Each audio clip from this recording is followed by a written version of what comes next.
Now, if your strategy is so complex that you have to practice it so much that you're going to make mistakes, maybe the strategy is too complex. Just putting it out there, but think about that.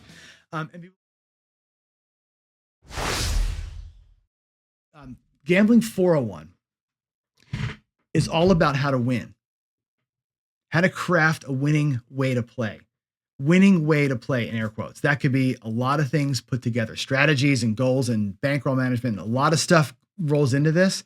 I want to introduce to you today some high level concepts about strategy building the way that I see it. Now, we need to define, I think, what is a strategy. Now, there are people out there, and you know who I'm talking about, who really don't like strategies. There are people out there, you know who I'm talking about, who really love strategies. There are guys who have put out 1,000 strategy videos of their own. There are guys who have put out 1,000 strategy videos where they review other people's strategies and roll them out. There are guys out there that will never put a strategy video out and say, just play this one way. This is what you do. Just roll the dice good and bet like a normal person, you're fine. It doesn't matter. Okay. What is a strategy? It is a planned approach to how you play. That's it. If you break it down, a strategy is just the size of your bets, your bet selection, where they go, and the pressing or betting pattern. That's it. Strategy is, where do my bets go? How much is out there? And what am I doing when the bets win? Am I pulling it down? Am I pressing? Am I doing something else? That's it. You give it a name, you give it structure, you put rules around it. You can make it more complicated, but at the end of the day, everybody plays, quote unquote, a strategy. How much am I putting out there? Where am I putting it? What am I doing with the wins? Period. That's strategy. Nothing else than that. A strategy can be either rigid or fluid. Rigid meaning, today, as a good example, I put my money on every single number. Every time I hit, I would collect. The next hit, I would press. The next hit, I would collect. The next hit, I would press. It's a rhythm, rigid rhythm. I never variated from that or never fluctuated from that. Okay. Rigid. Your strategy can be fluid. You can say, you know what? I'm seeing something else that I want to switch to it. Also strategic, if you look at it that way. You can view it both ways, right? Strategists who make a strategy called something typically are pretty rigid, right?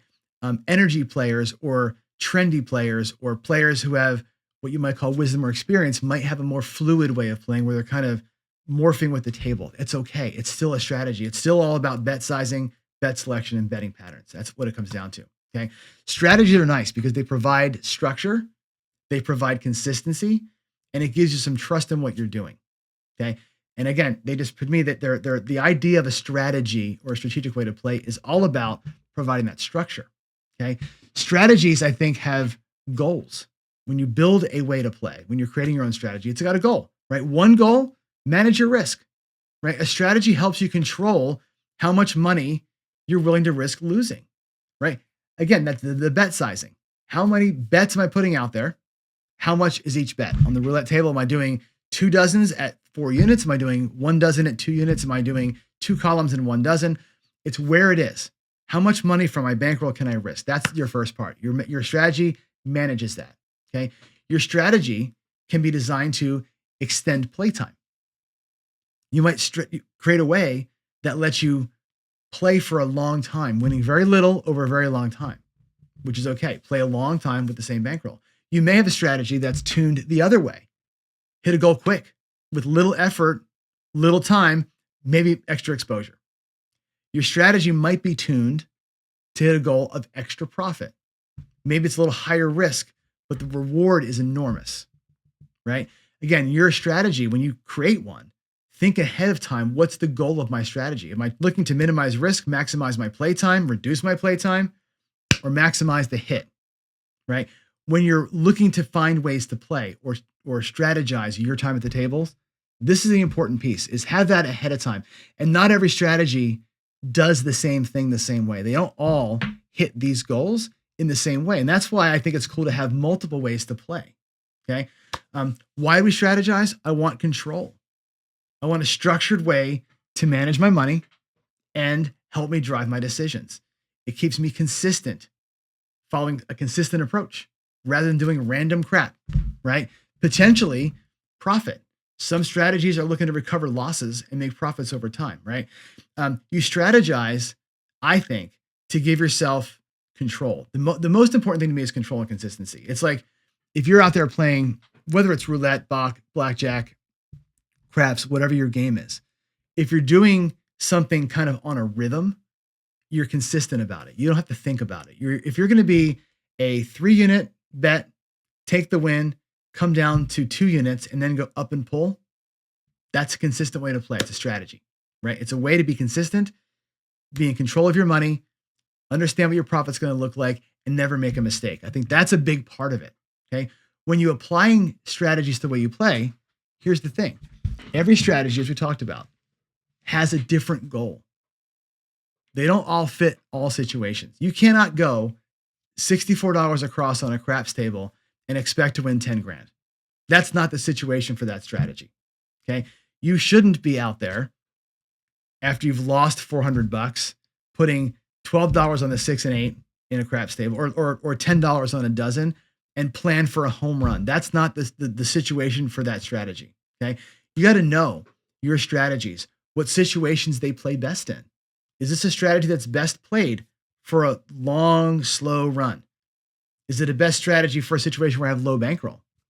Okay, know what the bankroll that needs. Know the goal that your strategy is designed for, that you're designing for, and then you got to test the crap out of it. You got to run it in automation. We've talked about using Crapsy or some of the roulette simulators or the Baccarat simulators. Run it. See where the holes are. Practice. Ed Robinson from Roll to Win always says, play like you practice like you play, right? What does that mean? That means if you're doing something complex, and I'm looking more at roulette and craps because those are tables where you have bets kind of all over the place. The other games are more, just one pile of chips. If your strategy requires you to bump up bets or move things around as things are happening, you've got to practice that. Get yourself a felt and practice the calls that you're going to make. Practice your moves with your chips on the roulette table, because the bane of a strategy is this: I've made something complex, or I made this thing and I'm forgetting how to do it. Or in the moment I'm scared, or in the moment I don't have the right color chips. How do I take care of it, right? Practice all that stuff. So you, at the table, you're not kind of confused by what you're doing and making a dumb mistake. Now, if your strategy is so complex that you have to practice it so much that you're going to make mistakes, maybe the strategy is too complex. Just putting it out there, but think about that. And be willing to switch around, right? There are going to be times where in a session, your bankroll will of course fluctuate. You may have hit your goal and have some excess, and that excess is actually kind of a small bankroll, right? Switch to a small bankroll play to play with your excess. You may be behind and are chasing a little bit. That's cool, right? It happens all the time to everybody. Find a way or pick a strategy that's good at short-term recovery, that's relatively safe, okay? If you're not getting what you want in the moment, there's no shame in switching. If you're down, if you're up, whatever. But you have to know what you have in your toolkit. If you've got 4 or 5 ways to play, pull one out that matches your situation, your goal, plus your bankroll, plus where you're at in the current moment. If you don't do that, you're not being really very strategic about it. I think that's an important thing. Some people just go out and say, I'm going to do this every single time. I'm going to play 130 inside, and that's going to be my thing all the time. Shit runner go blind. I'm doing the same thing. I'm going to trust the math and let it work out. Some people will say, you know what? I got beat. I'm going to switch out of that to something a little bit less volatile and irk back and eke in some wins here to get back to where I can play that way again. That's totally fine.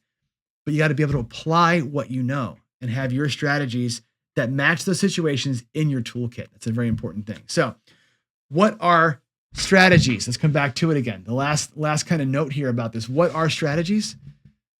It's a way to remember what we're doing so we don't screw it up. It's something to practice doing well so we don't screw it up. Ultimately, strategies, especially in craps and roulette, they're just a name that we give something. So you can map that something to a situation or a goal so you don't do something wrong and screw it up, right? That's it. Strategy, the base definition of it to me is that it's a name you give something, a way to play. It's a name that you give to a way to play, and it's something you practice so you don't screw it up. Very simple. They keep us on task. They keep us consistent, and they keep us on the straight and narrow is what I say. So if you're going to play a way where you've got $30 on the 6 and the 8, and every hit you're going to increase by 12, increase by 12, increase by 12, that is a strategy that you have practiced You know what your press call is. You know what your expectations are. You know that in 3 hits, you're going to have X amount of money in your rack. You know the whole thing, right? Practice it so you don't screw it up. Don't get caught up in the moment, right? It keeps you here on task so you don't go on tilt. I think that's the magic of strategies.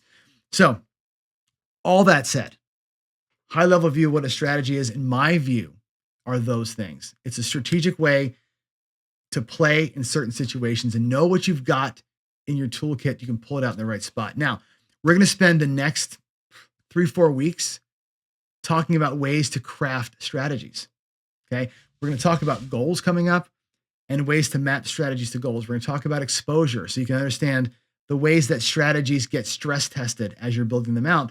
And then we're going to look at all the different pressing patterns, collection patterns, ways to kind of attack tables and games so that you can say, you know what, the way that I want to play to hit this particular goal, I'm going to take that piece, that piece, that piece, and that piece, and that's my strategy. That's totally fine. If your strategy is no more complex than saying, whatever's happening, I'm going to press, fine. Keep it simple, stupid is cool too, right? So there it is. That's my my high level look at strategy play. We'll get way more into the details here as we go. We've got, again, I think I got 20 something lectures to do on this topic. This is just the high level set, the definition of a strategy. Okay. Remember what you're doing so you don't screw it up. Give it a name so you don't forget what it is, and know what every kind of way to play or what every strategy is good at. Some of them are good at home runs. Some are good at recovery. Some are good at paychecks. Some are good at keeping you alive forever so you can be there for hours. Know what you have in your pocket. All right. Well, I hope you enjoyed that. Thanks for watching. Please feel free to leave us a comment here in the comment section for the video, but really better still, join us on Discord. Go to casinogaming.tv and hit the community link in the menu there and join our Discord. That's where me, other YouTubers, and all of our subscribers hang out. We sit there and talk strategy and just BS kind of all day long. It's a great way to get connected and stay connected and kind of interact with the team, learn about meetups and get-togethers and all that kind of stuff. So with all that said, again, thanks for watching. I really appreciate your time. God bless you, and I will see you in the next one.